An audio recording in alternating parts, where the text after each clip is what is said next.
Cek. Selamat datang Imam Hati. Imam Hati siapa Mbak? Oh iya. Oke, bismillahirrahmanirrahim. Assalamualaikum warahmatullahi wabarakatuh.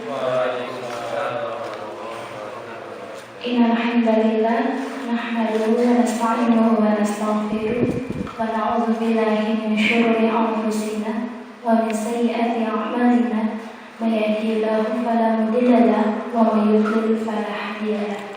Asyhadu an la ilaha illallah wahdahu la syarika lahu wa asyhadu anna Muhammadan abduhu wa rasuluh.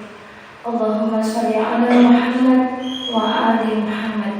Amma ba'du. Terima kasih atas kesempatan yang diberikan kepada saya.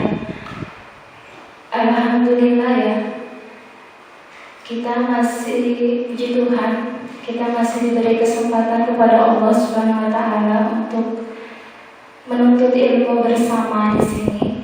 Di sini saya tidak sebagai orang yang pintar, yang tahu semua, tapi nanti kita akan ada diskusi dua arah antara jamaah, maksudnya kita semua jamaah di sini, antara saya yang di sini dan teman-teman yang di sana. Itu yang pertama. Terus yang kedua, terima kasih kepada junjungan kita Nabiullah Muhammad SAW yang telah membawa kita dari zaman kebodohan sampai zaman yang penuh dengan ilmu pengetahuan saat ini. Terus yang ketiga, saya ingin mengucapkan kemarin Hari Buruh Internasional. Selamat Hari Buruh Internasional kepada teman-teman semua. Itu sejarahnya kenapa ada Hari Buruh Internasional. Adanya pemberontakan, demo besar-besaran yang dilakukan di Chicago pada tahun 1886 hanya menuntut 8 jam kerja. Jadi pada saat itu buruh itu kerjanya tidak terbatas waktunya. Nah, pada tahun itu buruh semuanya melakukan demonstrasi besar-besaran untuk meminta waktu kerja hanya 8 jam. Tapi saat ini, kemarin saya lihat media, buruh banyak juga yang demo untuk meminta dikurangi 10% dari 8 jam itu. Terus yang kedua, yang selanjutnya selamat Hari Pendidikan hari ini ya. Kalau sejarahnya mungkin hari ini hari kelahiran Ki Hajar Dewantara dan diperingati sebagai Hari Pendidikan. Nanti sejarahnya mari kita telusuri bersama. Saya tidak akan membahas sejarah buruh ataupun sejarah Hari Pendidikan, tapi kita akan bahas bagaimana sikap mahasiswa menghadapi realitas sosial pada saat ini. Itu yang pertama. Kita telusuri ya. Kalau masalah kita ngomongin pendidikan, itu berarti kita ngomongin perubahan. Kalau kita ngomongin pendidikan, terutama mahasiswa, itu berarti kita ngomongin kaum elit saat ini ya. Kaum elit itu ya mahasiswa itu. Kalau Allah itu punya 99 sifat, nah mungkin penggenapnya itu mahasiswa itu. Mahasiswa ya kan. Nah,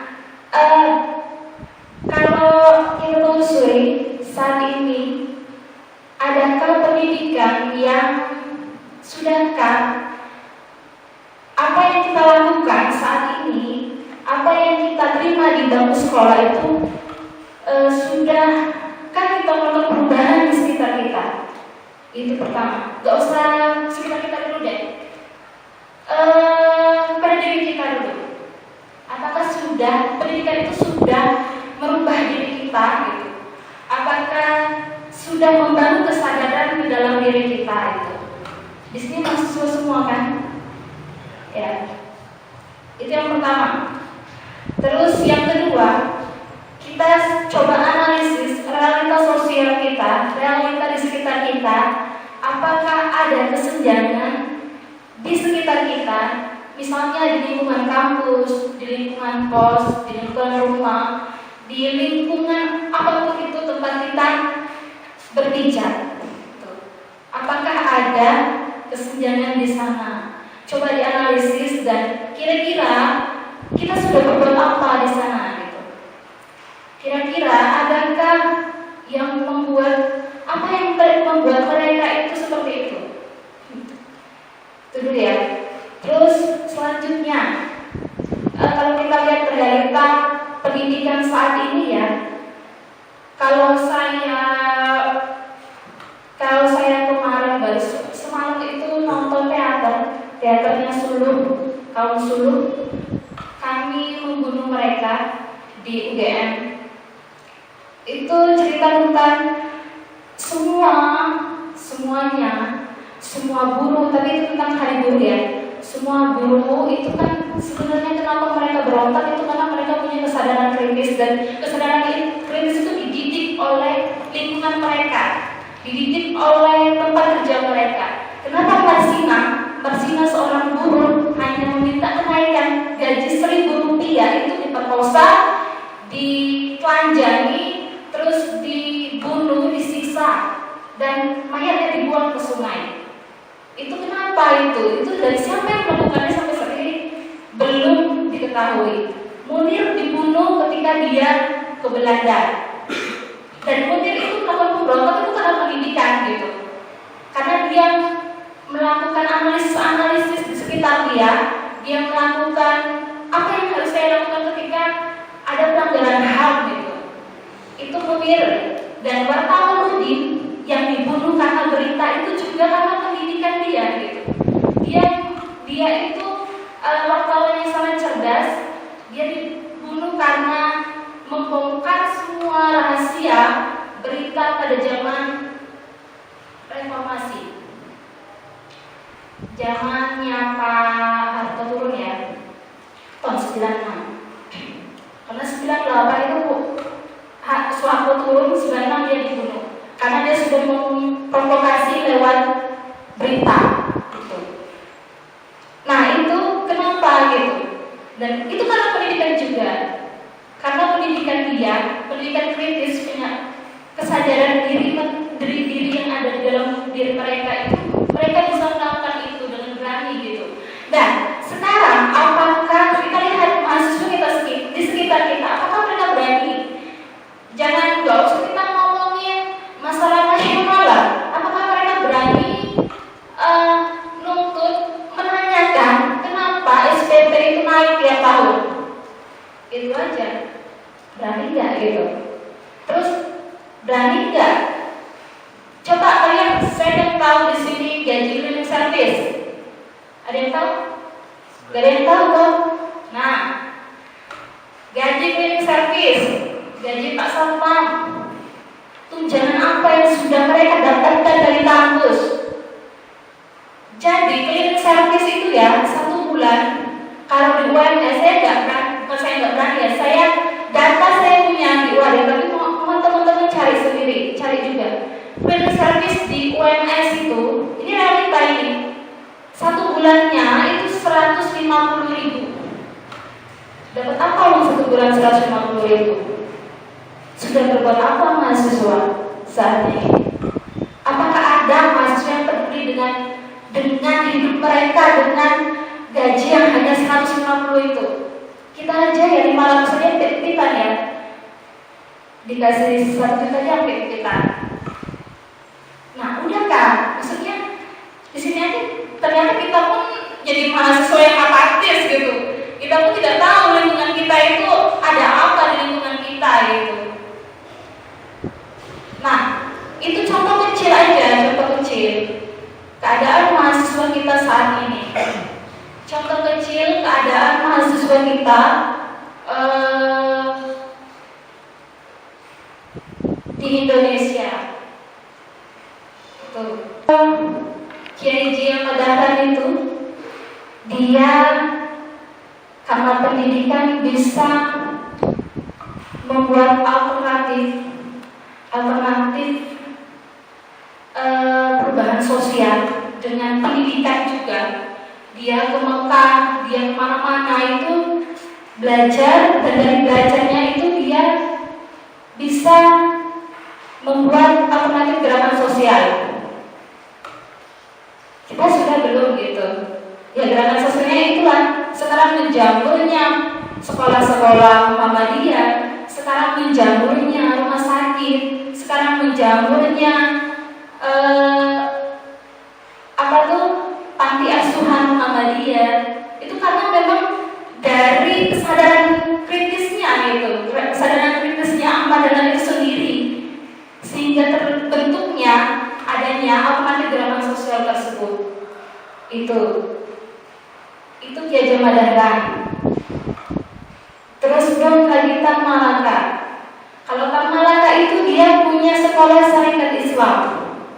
Syarikat Islam itu mengajarkan yang pertama, anak-anak itu harus diajarkan cinta pada pengetahuan. Saat ini anak-anak kita, adik-adik kita itu udah diajari belum sejak dini cinta akan pengetahuan. Kayaknya mereka lebih banyak pada cinta pada HP-nya, cinta pada game online-nya, cinta pada sinetron yang nggak utuh itu, ya, cinta kepada dangdut akademi mungkin, cinta kepada KDI, yang gitu-gitulah, yang sinetron yang pacar-pacaran, itu kan, sudah kan kita tanamkan itu pada adik-adik kita, pada diri kita, untuk mencintai ilmu pengetahuan, baik ilmu pengetahuan yang bersifat duniawi maupun pengetahuan langit, ya, pengetahuan yang bersifat nanti untuk kehidupan yang abadi. Itu.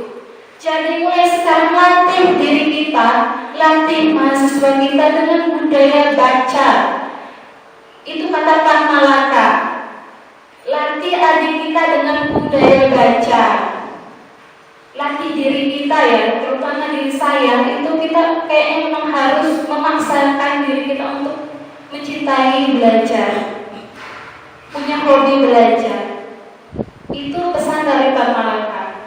Tokoh komunis yang dari penjara ke penjara, di penjara terus sama pemerintah, padahal dia seorang guru ngaji, itu agamanya bagus banget.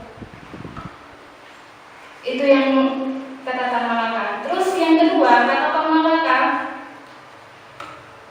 anak-anak itu harus diajarkan berorganisasi. Yang pertama cinta akan belajar. Terus yang kedua diajarkan untuk berorganisasi. Karena di sana ketika mereka berorganisasi, mereka akan bisa mengumpulkan ide-ide, mengumpulkan cita-cita mereka, mengumpulkan harapan-harapan mereka untuk diwujudkan bersama. Kalau kita sendiri sudah belajar mencintai ilmu pengetahuan, terus kita ajak teman kita untuk mencintai ilmu pengetahuan dan buat organisasi yang mencintai ilmu pengetahuan. Betul. Jadi organisasi itu nanti yang menghantar mereka pada bagaimana mengajarkan mereka bagaimana perjuangan itu. Kalau kita ikut organisasi saat ini, kita sudah tahu bagaimana memperjuangkan sesuatu. Misalnya memperjuangkan proposal untuk naik ke rektorat. Itu sudah salah satu ajaran yang diajarkan oleh organisasi. Itu contoh kecil aja. Nah, mungkin nanti ada contoh besarnya dari organisasi itu. Teman-teman bisa mengakomodir semua teman-teman mahasiswa yang memang butuh untuk dicerahkan, misalnya untuk dibangun kesadarannya. Terus yang ketiga kata Tan Malaka, sekolah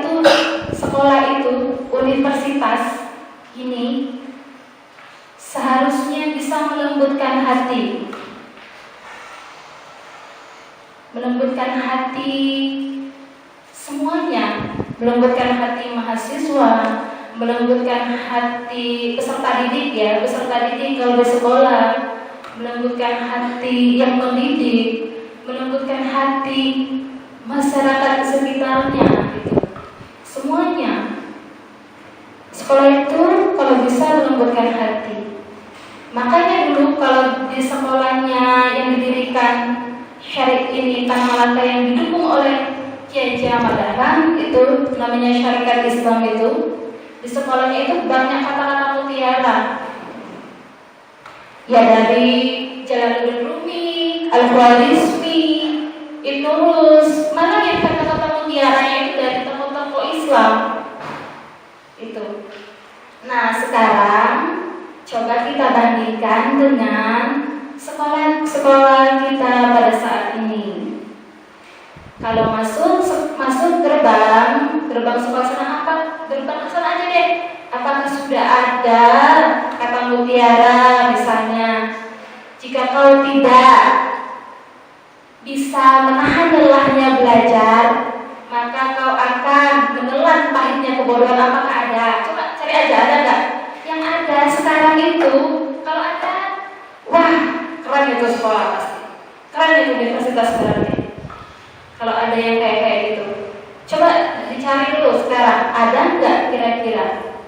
Setahu saya ya, selama saya di UAD itu nggak ada, gitu-gituan tuh nggak ada. Yang ada itu masuk, selamat datang tim asesor Bank PT akreditasi. Nah, jadi tujuannya udah beda gitu. Nanti kalau sudah dekat semester itu bayar SPP tanggal sekian, dari tanggal sekian, ya enggak? Aduh, sekolah macam apa itu? Ujian semester dari tanggal sekian sampai tanggal sekian. Libur mid semester, KRS, kayak gitu yang saya tahu. Spanduk-spanduk di universitas itu kayak gitu. Yang saya lihat, nggak ada yang melembutkan hati. Justru itu buat khawatir, mengeraskan hati kita gitu. Gitu loh. Coba sekarang kesini aja harap tenang untuk menjaga khusyukan sholat jamaah masjid. Gitu loh. Nggak ada, maksudnya memang sudah beda konteks, bukan beda konteks ya, sudah beda jauh. Tujuan pendidikan dulu yang dari pendidikan kita bisa buat gebrakan-gebrakan, saat ini enggak. Mahasiswa itu memang dibuat untuk hedonis, apatis, tidak peduli dengan sesamanya gitu. Nah, makanya jadi saat ini mahasiswa kalau hatinya keras semua itu ya bukan, jangan salahkan mahasiswanya gitu, karena memang sudah dididik oleh kampusnya, oleh sekolahnya seperti itu. Sini ada mata-mata nggak? Nanti pulang dari sini saya saya masuk di penjara, nggak masalah lah. Saya nanti bilang sama ibu saya. Soalnya udah ini ya, lagi hebohnya PKI ini ya. Nah, itu dulu zaman itu pun seperti itu gitu loh. Sekolahnya itu nggak hanya sebatas belajar ke kampus terus pulang, nggak sebatas itu kan. Tapi memang diajar kesadaran kritis oleh Kiai Ahmad Dahlan, itu kesadaran dalam dirinya dibentuk oleh Kiai Ahmad Dahlan pada peserta didiknya. Itu dulu aja gitu. Makanya kalau mahasiswa saat ini apakah ada, nah itu yang berorganisasi, itu berdiskusi, disuruhnya Kiai Ahmad Dahlan sama Tan Malaka, tokoh-tokoh Ki Hajar Dewantara, Budi Tok, semua itu mereka itu supaya diskusi itu. Apakah ada di kampus ini sudah ada diskusi yang membahas tentang pendidikan kita saat ini dengan realitas sosial? Apakah sudah ada? Kalau ada, itu bagus sekali gitu. Kalau belum ada, ya monggo sama-sama kita adakan gitu. Jadi kalau nggak ada diskusi, Dan kalau mahasiswa diam, karena BBM naik, mahasiswa diam itu ya wajar aja. Karena memang kampus pengajarannya kayak gitu dan mahasiswanya juga terlena gitu. Beras sekarang naik gitu, cabai naik, premium naik. Kalau mahasiswa sudah semua naik itu diam, sudahlah. Wassalam negeri ini, masa depannya suram. Masa depannya suram. Karena masa depan negeri ini, masa depan masyarakat sekitar kita itu ditentukan oleh mahasiswa, salah satunya ditentukan oleh gebrakan-gebrakan yang dilakukan oleh mahasiswa. Kita real aja, maksudnya kita kalau kemarin teman-teman ada kaum itu bagus, saya sangat dukung ya. Sudah ada gebrakan gitu. Follow up-nya tinggal bagaimana besok. Apakah kita harus terus memberi? Kalau memberi itu bagaimana dampaknya kalau diberi terus? Atau bagaimana follow up-nya selanjutnya? Gitu. Saya sangat dukung sekali kemarin ada kaum itu. Saya lihat bagus ini, bagus. Tapi kan nggak selalu kita beri. Apakah ada pendampingan untuk kesejahteraan ekonomi itu mereka? Nah, dari itu sudah kontras sekali pendidikan kita saat ini dengan konsep pendidikan zaman dahulu. Kalau zaman dulu itu pendidikan itu bisa membuat gerakan alternatif. Kalau sekarang apakah ada pendidikan yang bisa membuat gerakan alternatif? Apakah ada pendidikan yang memang bisa membuat mahasiswa itu sadar kalau mereka itu ditindas, kalau mereka itu dibuat memang seperti itu? Kuliah terus lagi anak farmasi ya. Anak farmasi itu laporannya itu bisa sehari seminggu itu 5. Jadi mereka kan berputar dengan itu aja.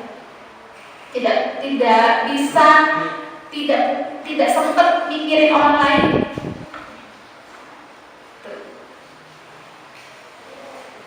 Banyak realitas sosial, realitas di sekitar kita yang memang kita tidak ketahui.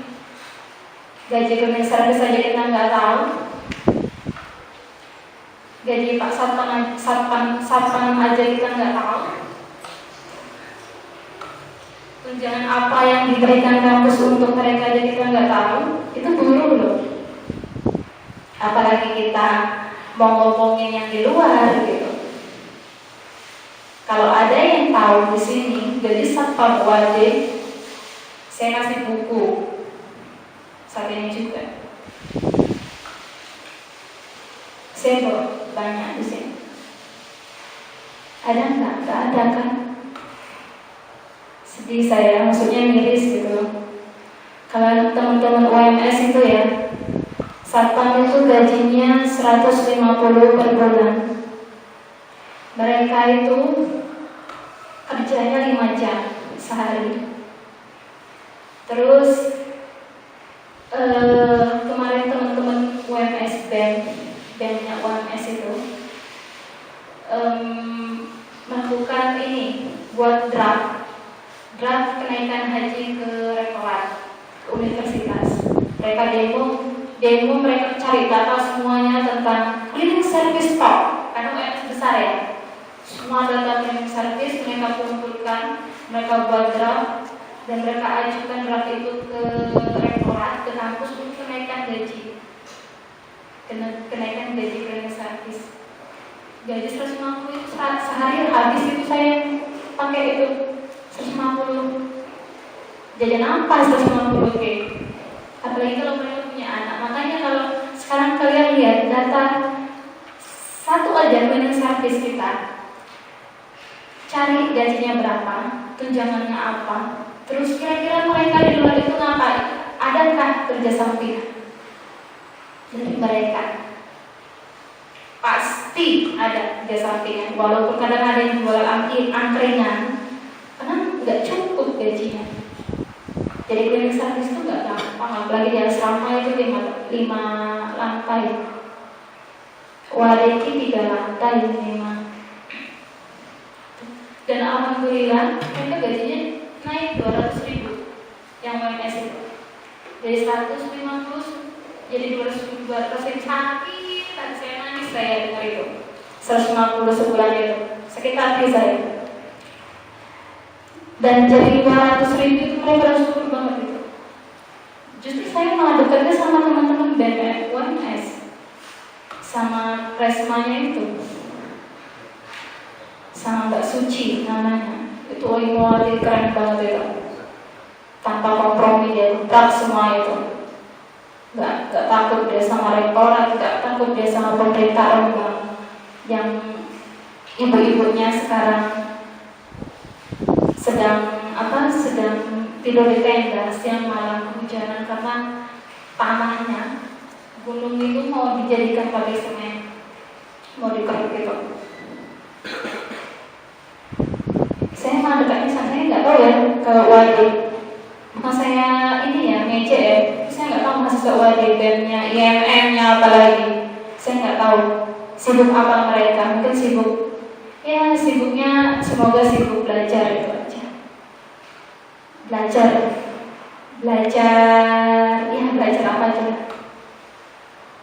itu satu aja itu. Masalah yang sepele kayak gitu kita nggak tahu.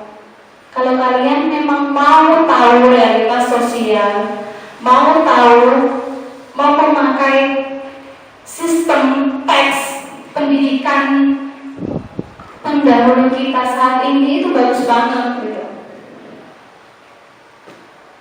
Kayaknya memang dari sistem kampusnya kita dibuat seperti itu, dibuat nggak peduli, dibuat hura-hura, dibuat ngapain saya ngurusin mereka gitu. Padahal itu adalah tanggung jawab sosial kita, tanggung jawab dari syahadat kita. Kalau kita sudah syahadat, mengakui Allah, mengakui Rasulullah, konsekuensinya kita harus sholat ya. Nah, dari konsekuensi sholat kita itu, apakah kita sudah melakukan perubahan pada diri kita? Apakah kita sudah melakukan perubahan di sekitar kita? Itu aja. Di sini ada nggak yang pernah demo? Ada nggak? Karena takut hitam jangan-jangan. Itu. Ya kalau memang nggak bisa, nggak mau anti demo, ya nggak masalah. Asal kalian bisa audiensi sama orang-orang penting itu, sama pembuat kebijakan. Tanyakan kenapa, misalnya dulu itu KHS itu diterbitkan loh. Jadi kanvas kayak gini. Setiap semester saya dapat itu. Tapi sekarang sudah enggak ya. Enggak tahu kenapa. Mungkin ya kalau anak biologi mendukung karena kertas menghemat hutan kita, menghemat kayu. Padahal hutan udah dijual sama pemerintah, sudah dikreditkan.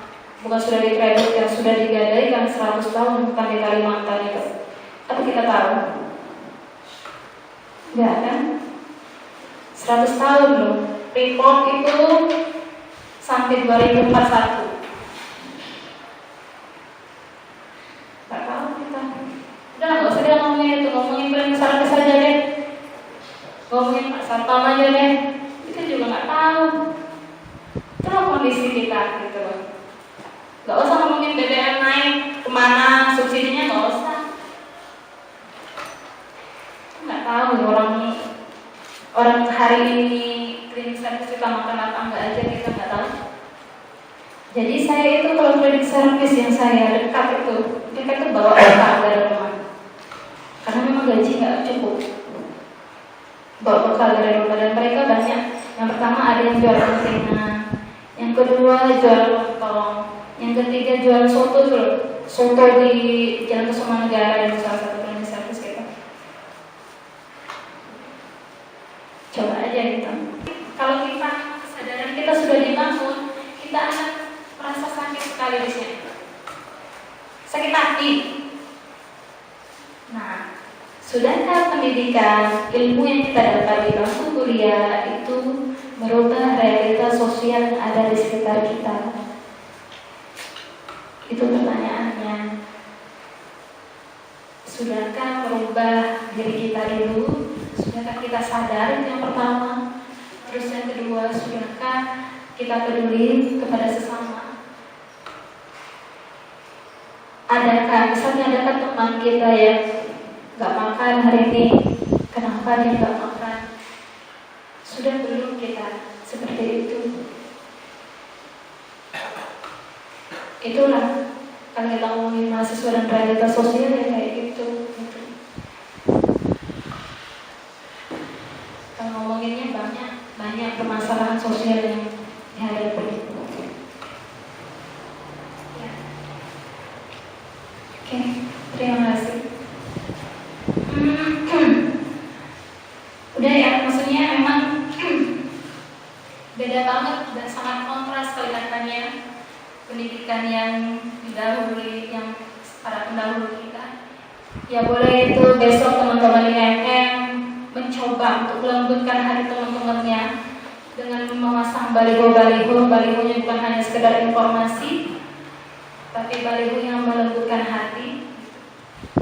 Terus mengorganisir teman-temannya untuk berfastabiqul khairat, beramal ma'ruf nahi munkar, teman-teman IMM. Jadi kalau mahasiswa berdemo itu piye ngono. Kalau mahasiswa itu aksi itu nggak harus turun ke jalan. Misalnya aksi itu misalnya kayak kaum itu aksi ya, kayak apa lagi aksi itu. Tapi ya memang yang nyata itu ya aksi turun ke jalan itu. Belum pernah ngerasain dorong-dorongan sama polisi tuh. Wah, zaman Imawati saya dulu itu dorong-dorongan sama Pak polisi itu, pentung-pentungan malah. Imawati itu paling garda depan dulu, tapi nggak tahu sekarang yang sibuk ya. Dan itu aja, mungkin realitasnya banyak sekali, nanti kita diskusikan kan sama teman-teman semua. Saya cuma bandingkan aja pendidikan zaman dulu dan saat ini gimana, dan keadaan kondisi mahasiswa kita juga saat ini gimana, dan penyebabnya apa itu sudah saya jelaskan, maksudnya sudah saya sampaikan. Penyebabnya memang dari kampusnya itu sendiri gitu. Oke, terima kasih Mas siapa namanya? Mas Ruswanto. Monggo teman-teman kalau memang ada yang mau didiskusikan, tapi bukan saya di sini paling bisa ya. Nanti kita sama-sama belajar bareng. Terima kasih. Monggo kalau mau ada yang tidak sepakat mau berpendapat, silakan. Terima kasih. Ada 3 ya, ada 4 dari 2 orang yang bertanya.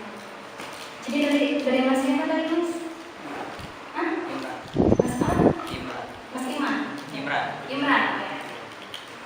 Mas Imran itu dia tidak sepakat. Maksudnya kalau pendidikan itu ternyata semakin maju ya, semakin meningkat. Tapi meningkatnya ternyata meningkat infrastrukturnya, pembangunannya, dan semua bisa naik motor. Tapi sampai saya nggak punya motor ya.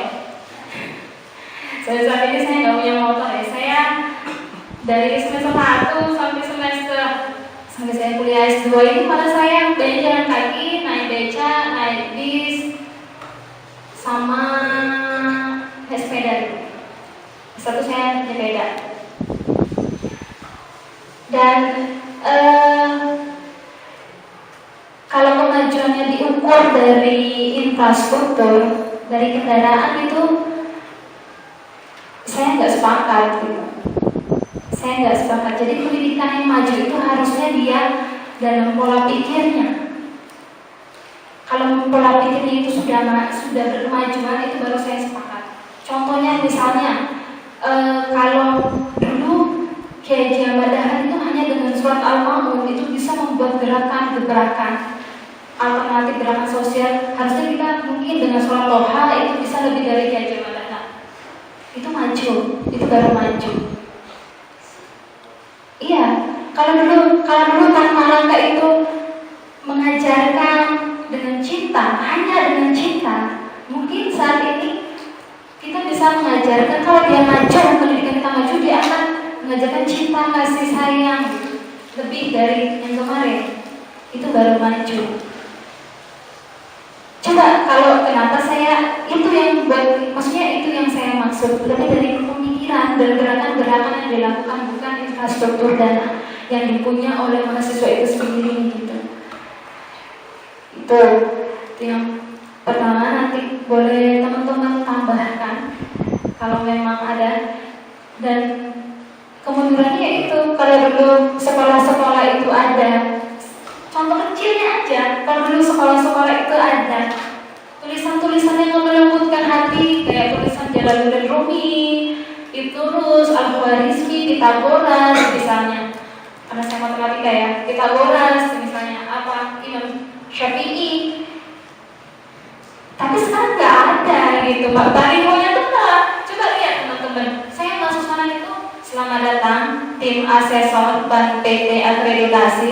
Woi, ini pendidikan memang mau dijual saat ini. Kalau kalian masuk manajemen pendidikan, kalian akan tahu gimana bobroknya pendidikan. Kenapa dia membuat seperti itu? Tuh, yang pertama buat Mas Imran. Nanti monggo teman-teman yang lain tidak sepakat lagi dengan saya, nggak masalah, itu maksudnya kita di sini. Terus yang kedua, adakah selain demo ya? Apakah ada selain demo ya? Audiensi. Jadi memang ada tahapannya. Kalau jika demo itu kesannya negatif ya, karena sekarang kita lihat media itu dikuasai oleh siapa? Coba sekarang lihat. Bukan dulu ya, kemarin mahasiswa itu demo secara serentak di se-Indonesia tapi nggak masuk media. Jokowi hebat sekali kan? Nggak satu pun media yang meliput itu. Keren, Jokowi itu keren. Tuh. Nah, sebelum demo itu ada audiensi. Ada audiensi sama pihak-pihak terkait. Dari audiensi itu misalnya kita ada penawaran kita, Pak misalnya saya pengennya dulu kalau teman-teman yang BMUMS itu audiensi dia untuk meminta kenaikan gaji itu. Pertama audiensi, yang kedua nggak ada, pas audiensi gitu-gitu aja, dilihat berapa bulan kemudian gajinya tetap gitu-gitu aja, tetap 150, demo mereka. Betul.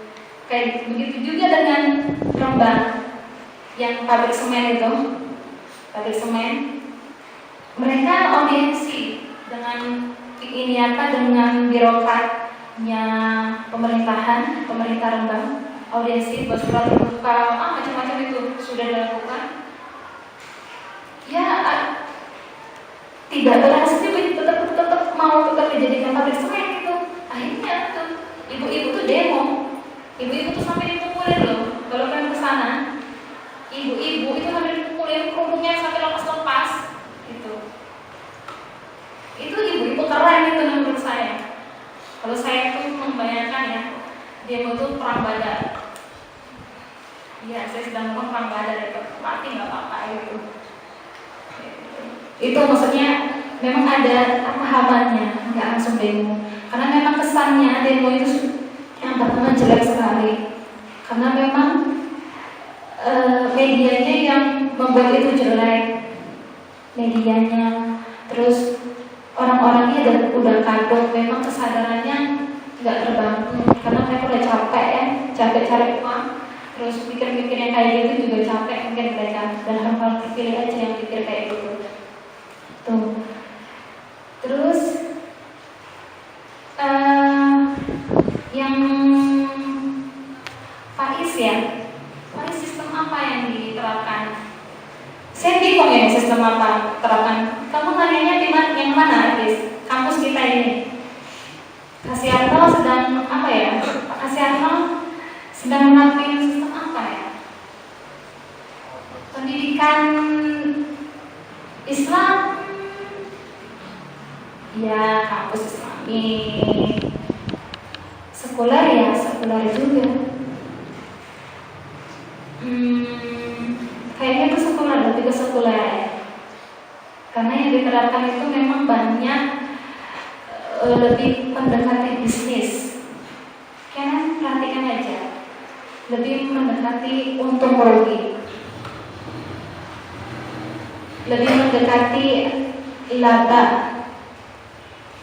Memang kalau kalian masuk ke kuliah di manajemen pendidikan itu ngeri sekali. Pendidikan itu udah jadikan bisnis itu udah lama. Semenjak manajemen berbasis sekolah itu diterapkan di sekolah-sekolah, manajemen berbasis sekolah diterapkan di sekolah-sekolah itu sudah menjadi bisnis. Sekarang itu kan enggak menghafal ya. Kalau dulu di pesantren itu menghafal, diadakan diskusi, dikasih buku, orang-orang pesantren itu kasih buku, baca, apalagi buku-buku dari Mesir itu. Sekarang enggak. Sekarang itu tidak selalu menghafal nanti dia bisnis lembaga pendidikan itu mencampur juga gitu untuk mendukung bisnis lembaga pendidikan. Kita menghafal, kalau kita dulu menghafalnya di pesantren itu diulang-ulang ya sampai kita ingat minimal itu kalau hadis arba'in lah, walaupun 40 jadi kurang jadi 5 sekarang itu kan masih ada yang nangkol. Sekarang itu enggak, rumus-rumus itu coba. Dulu kalau saya pemahaman belajar itu pemahaman.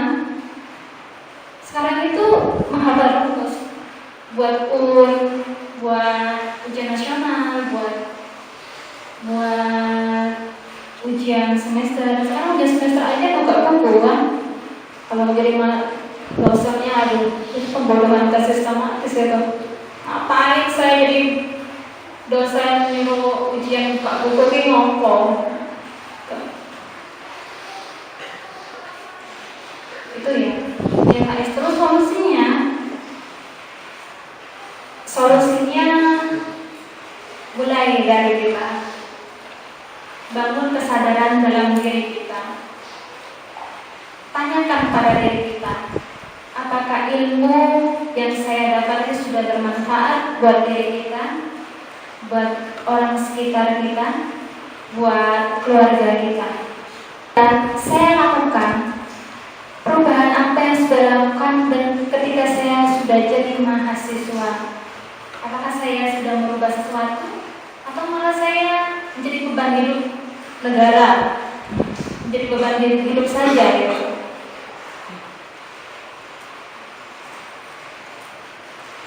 Itu sih solusinya itu. Atau buat alternatif gerakan lain, pendidikan tandingan misalnya. Kalau bikin end itu lagi ini ya, lagi booming itu yang usia 9 tahun atau 29 tahun itu sudah buat sekolah perempuan cacat itu. Tapi nggak tahu, saya belum lihat YouTube-nya dan belum baca juga, baru tahu dosennya dari WA.